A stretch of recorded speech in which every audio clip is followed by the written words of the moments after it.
Well, hello, everyone. We're going to be talking about securing success, how to build a SaaS security framework that works for you and your organization. My name is John Baker. I'm joined here with John Germain. John is a great guy, but he's also a distinguished VP and CISO. Over the last 2 decades, he's worked as the VP and CISO at Duck Creek Technologies, as well as the VP of Infrastructure and Security Services at Xylem Incorporated. He's also the founder of Security Moments. Security Moments is dedicated to empowering businesses with training and resources that they need in order to stay safe and secure. And he is also a wonderful speaker and mentor who's well respected as a thought leader, does frequent keynote presentations at major security conferences, and he's passionate about nurturing that next generation of cybersecurity leaders. So John, thank you for being here. Thank you for sharing your expertise, and the stage is yours. Thank you. Thank you so much, John. And thank you, folks at Torii, for giving me the chance to talk about something I am very passionate about. And these are things that I've learned throughout my career. Spent many years working as an executive in security with a lot of different types of companies. And I think the things that I've learned along the way are really foundational. That's the way I like to put it, foundational to how companies and businesses can build out their security programs. And one of the things that I really try and emphasize with folks, and it's a fun discussion, is that security, it doesn't have to be complicated. It doesn't have to be. It may seem like this mystical thing that you don't know a lot about, and that you end up spending a lot of money for people to come in and help you with. But there are so many things that any business owner or employee can do today, right now, to help improve a company's security posture. And I think, the place I am in my career right now is I want to share that information. I want folks to understand that, look, it's not all that complicated. It's not a big mystery. It's something that's here and it's with us today that we have to deal with. And it's just like any other challenge you have in your business. If you put enough time and effort into it, you're going to be able to better understand it and better manage it. So, look, some of the things that I think make it scary on the screen right now is that people don't understand what their risks are. They don't understand what the threats are. They're not really up to speed on being able to evaluate their risk posture and their risk profile. Those are terms that I like to use, and I'll explain in a bit. The types of attacks change frequently. There's always different ways that the attackers are trying to get into organizations to try and social engineer people. And those types of attacks change, but at the end of the day, they're all trying to attempt the same thing. They're all trying to get your credentials or get access to your systems. It's just different ways that they go about it. And as technology grows and changes, those types of attacks change with it. There's a lot of cryptic technical jargon. I just talked about risk posture and risk profile, but there are a lot of other terms out there that may seem scary, and maybe you don't really understand what they mean or what they're all about. But I think what I'm trying to share with you today is you really don't need to be concerned about those technical terms like distributed denial of service and cross-site scripting and all these crazy terms that us geeky cybersecurity folks use. At the end of the day, what you need to know is you need to protect your data. You need to protect your sensitive information. Technology changes quick on the security front. There's all kinds of new solutions that come out all the time, and I'm sure you get a lot of vendors contacting you saying, hey, we got this bright, shiny new thing, and this is going to help you deal with your security problem. And it may be hard to determine which of those things are right for your business. So, hopefully I'll help you understand a little bit more about that. Within every business I've worked with, security is always competing against other priorities of the organization. A business is built to make money. They're built to find ways to satisfy their customers and the expectations of their customers. And so, that can fly in the face of what security is all about, which is really managing risk. And when you get down to it, that's what security is all about. You want to manage your risk. And in managing risk, you may run into roadblocks with what your business goals are. I think there's a good way to balance that and get the best out of both worlds. And the productivity of the business, doesn't have to suffer because you're doing good security. So when I talk about this, I often talk about it as a process. Businesses have all types of business processes in place already. And I think if we think of security in terms of another type of business process, you can start getting some common language within your organization, and people will better understand what you're trying to accomplish. The steps that I talk about, and I talk about it's 4 steps really, and this is foundational to any security program. I don't care what business you're in. I don't care what regulatory landscape you might be up against. It doesn't matter what type of customers you have, what type of product or service you're delivering.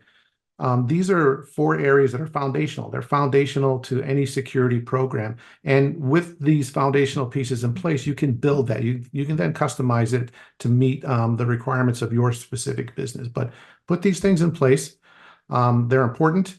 They really need time and effort up front. But once you've got it in place, it really makes your program easier to manage going forward. And it puts you in a much better security posture.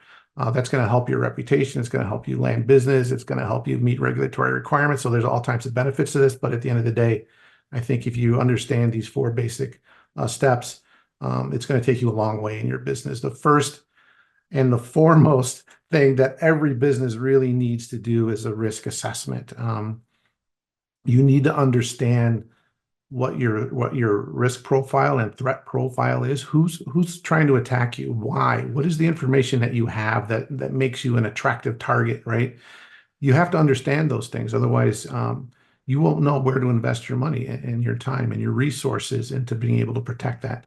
So a cyber risk assessment is doesn't need to be complicated. It's just a way to ask your business leaders and the people in your organization what's important about your organization. What are the things that you do on a daily basis that make the company work? What is the type of information that you're collecting? What are the types of tools and technology that you're using to conduct your business?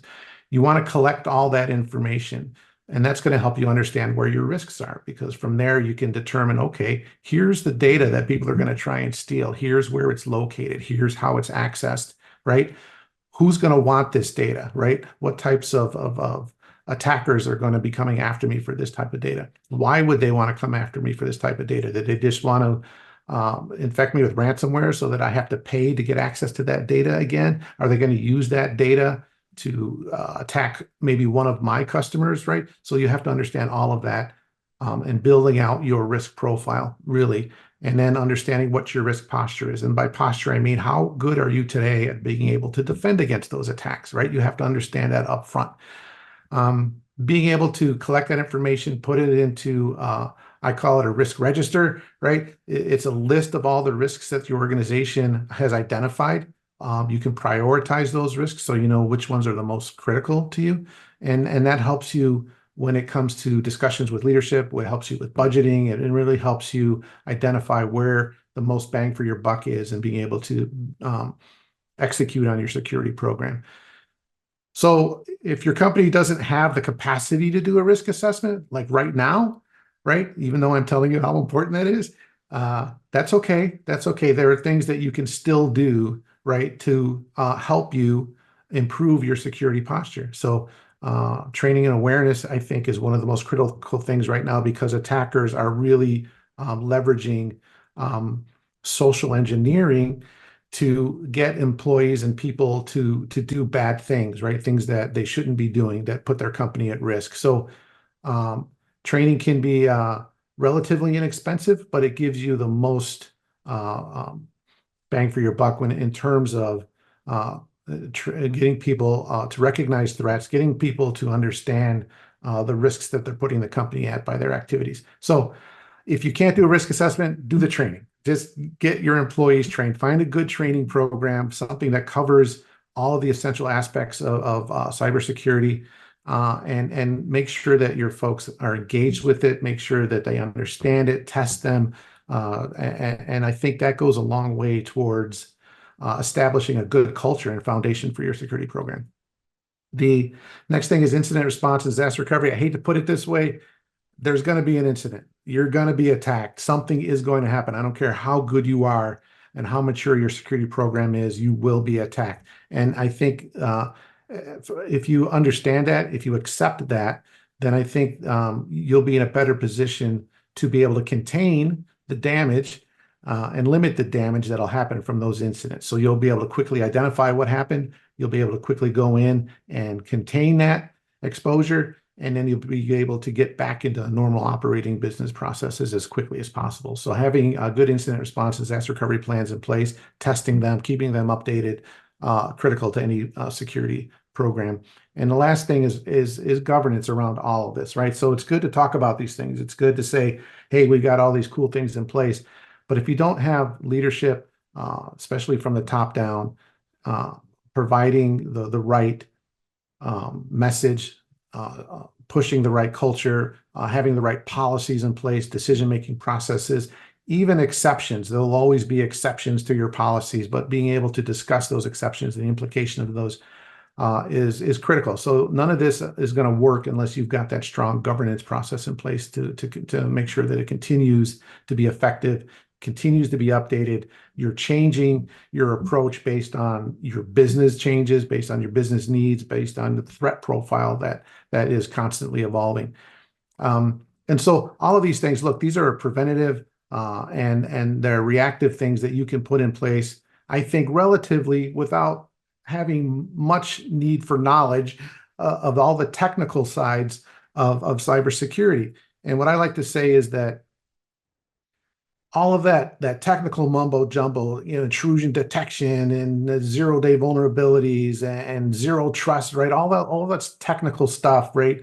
That you obviously will need as well. But those, I think, in my mind, are commodity things. You go out and buy that. You can go out and hire somebody to do those things, but they're only going to do it as well as you understand your requirements in your business. So that's where the risk assessment is really important, so that you can communicate with your providers on what your needs are and how your business operates, so that they can implement those controls in the best way possible. I hope that makes sense.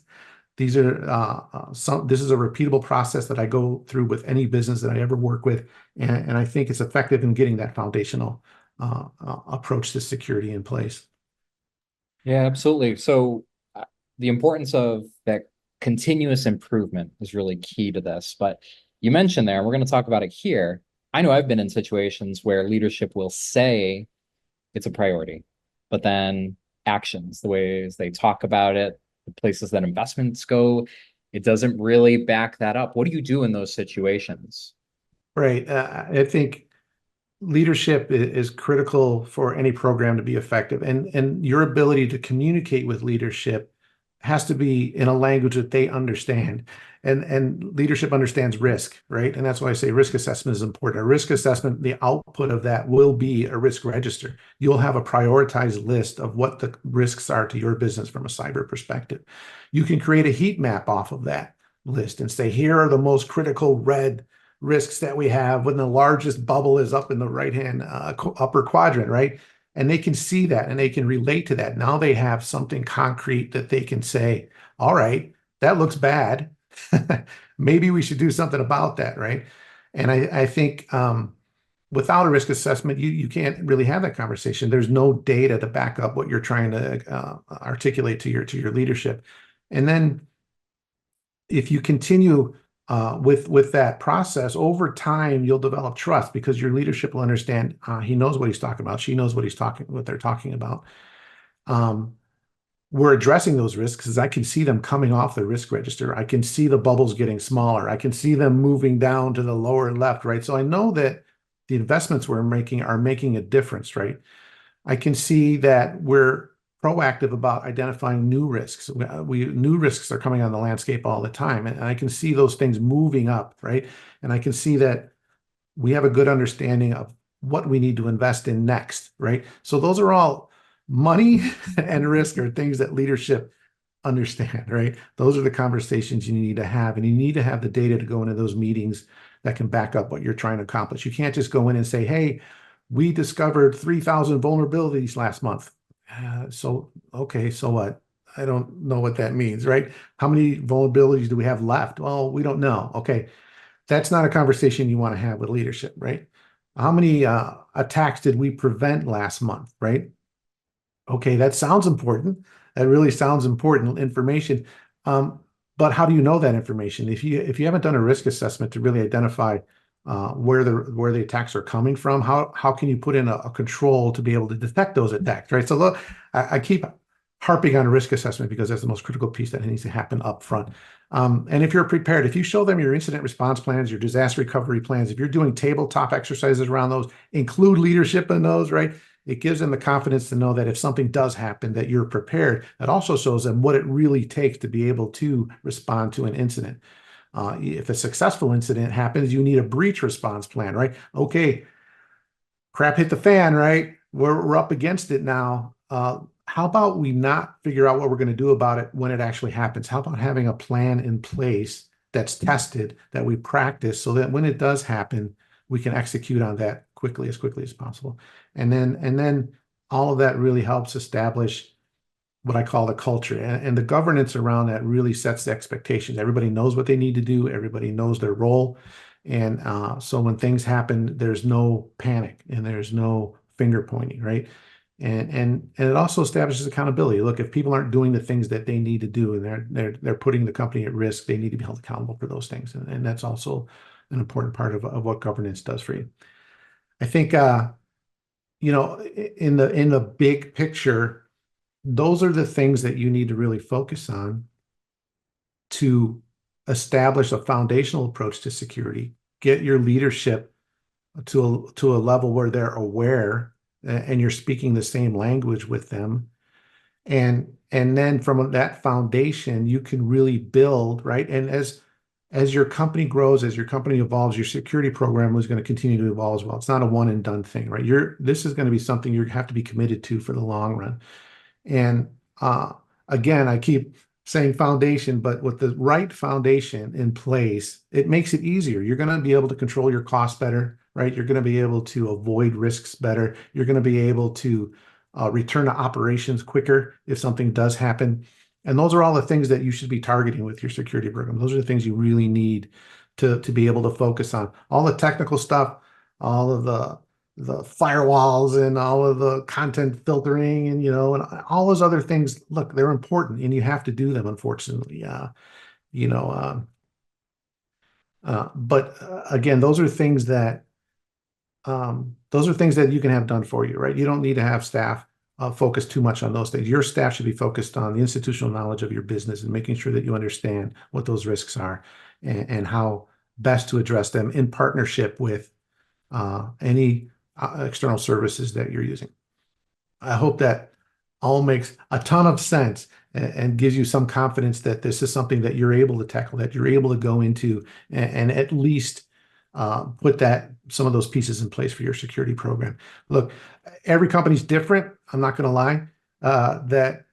It's hard to say how long this all takes, right, to get this in place. It depends on what your business does, where you operate, who your customers are, what type of data you have, what type of regulatory climate that you're involved in.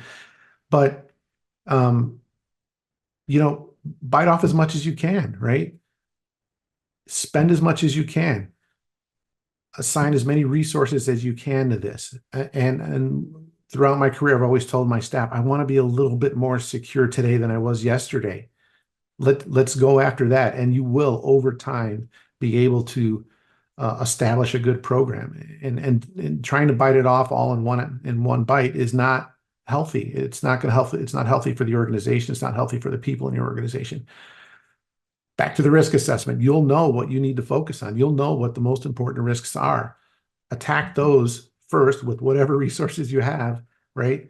If there's low-hanging fruit, cool, go after that as well. Knock those off as well. That's something that doesn't cost a lot of money. It doesn't take a lot of time. It's not going to take a lot of people, right? Sure, knock those off as well, right? But focus on the big things and then work your way down the list. And I think you'll be in good shape sooner than you know it. Choose a good framework. It's going to depend on your business, your regulatory climate that you operate in. Your scope should be focused more on what your business does, the type of data, type of customers that you have, and the regulatory climate that you're in. Compliance standards, those pressures are increasing right now. It's a double-edged sword, right? I understand the need for regulations, right? Because we need to have guardrails around how we manage, especially sensitive data. But on the other side, they can be burdensome to you. You could spend a lot of time and money focused on the wrong things just because a regulation says you need to do it. It may not be the best use of the resources and time for your company. You may have bigger risks. Go back to your risk register and your heat map. Regulatory requirements may not be the top thing on that list, right? But unfortunately, you can't ignore it. You have to manage your regulatory requirements because there's penalties for that. It gets you in a lot of trouble down the road. You can get disbarred from doing business in certain areas. So it's something that you have to keep your eye on for sure. Um, I don't think anything's going to be changing anytime soon where you won't have to do any of this, right? It's a continual effort that needs to happen and continue as your business grows, as your business matures. Not doing it is an option. Look, go back to your risk assessment. There are different ways that you could deal with the risk. You can accept that risk, right? And just say, oh, well, that's just life. That's how it's going to be. And I'll just deal with it. You can avoid the risk. It means you're going to do everything in your power to make sure that that risk is not realized.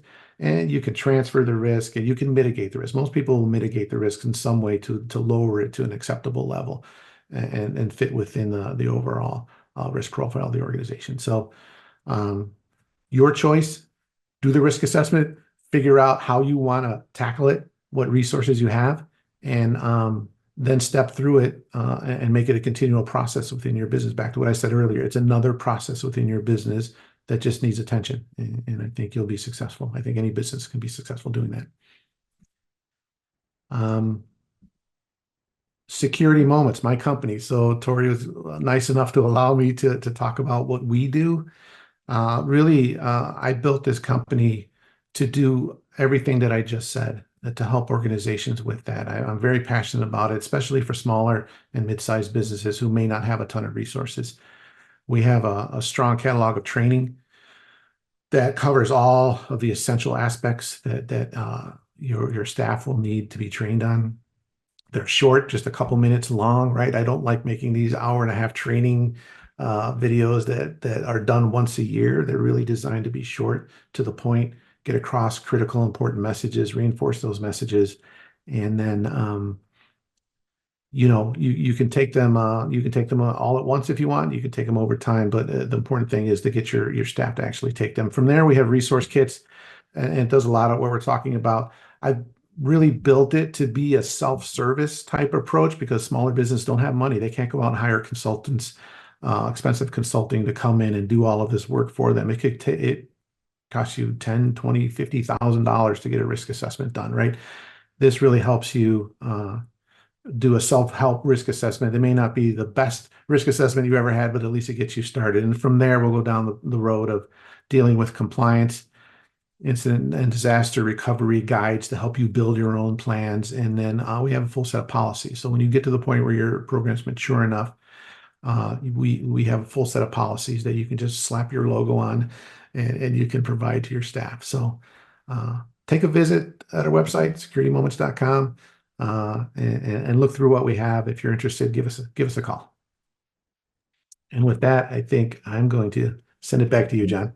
Yeah, well, thank you so much, John. And I think for those who are maybe interested and they want to learn more, actually on your website, you have this free resource. It's this compliance checklist that people can access just by going to your website. We have the URL listed here. One thing I wanted to just reemphasize what you're talking about is you mentioned things like low-hanging fruit, just do something, do what you can. And I think that's the big takeaway from this discussion is that cybersecurity is in a lot of ways as complex as you let it be. And if you let a lot of, vendors, technology providers, all they're going to talk about is this overwhelming complexity because they want you to feel helpless so that you're in a position where you feel like you have to get this service to lock down your organization. But a lot of it starts with common sense and about being realistic about what are the small changes that you can make today that'll have those compounding impacts down the road as you continue to build upon them. So just wanted to thank you for that. Now, we're going to have some questions and answers, and I'm going to give people a little bit of time. You can enter those into the chat. We just got a couple minutes here. So we do have one. that is especially relevant to Torii. So as a SaaS management platform, we spend a lot of time looking at cloud applications, cloud services, everything in the cloud, because that's the direction a lot of organizations are moving. What would you say what is the impact of cloud within an organization? How does that change the way you might approach security? The most important thing about working with cloud providers is to understand that it's really a shared responsibility. I think that the cloud providers have a significant role in security for the services that they're providing, for maybe the data that they're managing for you, for the being monitoring of activity around that, right? But they're only going to be able to tune that to the best use for your company if you work with them. You have to be able to communicate to them how your company operates, what your needs are, who should have access to what, and I think that partnership has to be well understood. The risk assessment is your starting point, right? You should share that with your cloud provider to the extent that you can, so that they understand what it is you're trying to protect and why. And they'll work with you to build out a good approach to how they're protecting that data for you. Like a company like Torii, if you go to their website, they have I forget what they call it. It's a trust page, and it just lists all of the things that they do, and they've done a very good job with it. I will admit, I've worked with a lot of different cloud providers. Torii does a really good job with this, and it gives their customers really visibility into what they're doing to protect their data, and that's great. I mean, that's fantastic. But again, if you're not communicating with them about what your needs are within the scope of what they're providing, they're not going to be able to do the best job for you. So that's my recommendation to anybody. Do a third-party risk assessment as well. We have another form at Security Moments, right? If you sign up, it's a questionnaire that you can send to third parties to help you better understand what they're doing in their security program to protect your data. Awesome. Well, we're right up against time. And so I just want to say one more time, thank you, John, for sharing your expertise. I want to thank you, those of you who were able to attend today. We appreciate your time. We know it is valuable. Hope you have a great rest of the day. Take care. Thanks, everyone.